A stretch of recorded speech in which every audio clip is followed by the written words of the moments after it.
እንዴት ናችሁ? በዛሬው ቪዲዮአችን ደግሞ upstairs, up the stairs, stairs, steps, handrail የሚሉ ቃላት ምን እንደሆኑ እንማራለን። የመጀመሪያው upstairs.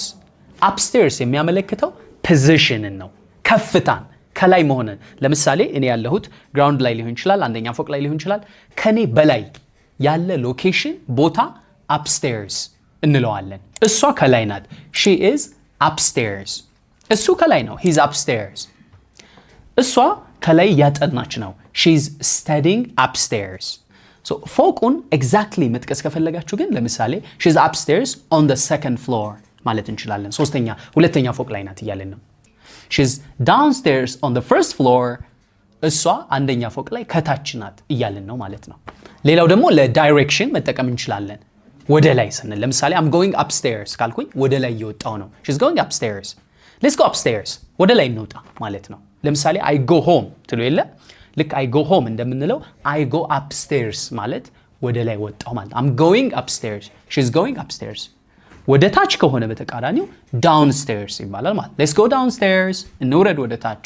up the stairs ሲሆን ደግሞ up the stairs ማለት movement ነው የሚገልጸው from a lower level to a higher level movement እንዳለ ነው የሚገልጸው። ለምሳሌ she's walking up the stairs. let's walk up the stairs ብለን መጠቀም እንችላለን። so movement ከሆነ እኛ መግለጽ የፈለግነው up the stairs ወይም down the stairs እንላለን። ለምሳሌ ወደ ታች ወደቀች she fell down the stairs.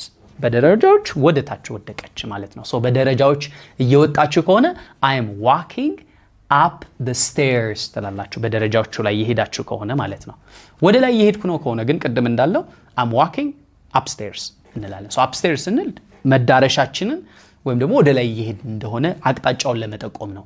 up the stairs ካልን ግን እንደዚህ እየወጣን እየሄድን፣ down the stairs ካልንም ዘ ካለች እየወረድን ነው ማለት ነው።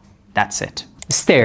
stairs ማለት ደግሞ እነዚህ ደረጃዎች let's take the stairs እንላለን። for example if the elevator is not working, the elevator is not working, let's take the stairs ብላችሁ መጠቀም ትችላላችሁ። stairs ማለት ደረጃዎች ማለት ነው።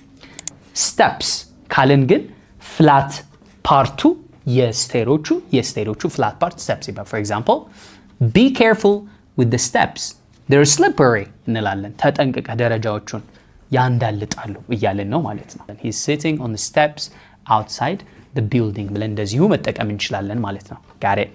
የመጨረሻው handrail ነው። handrail ማለት ልክ ደረጃ ስንወጣ ስንወርድ ይሄ የምንደገፈው ብረቱ አለ አይደል? እሱ handrail ይባላል።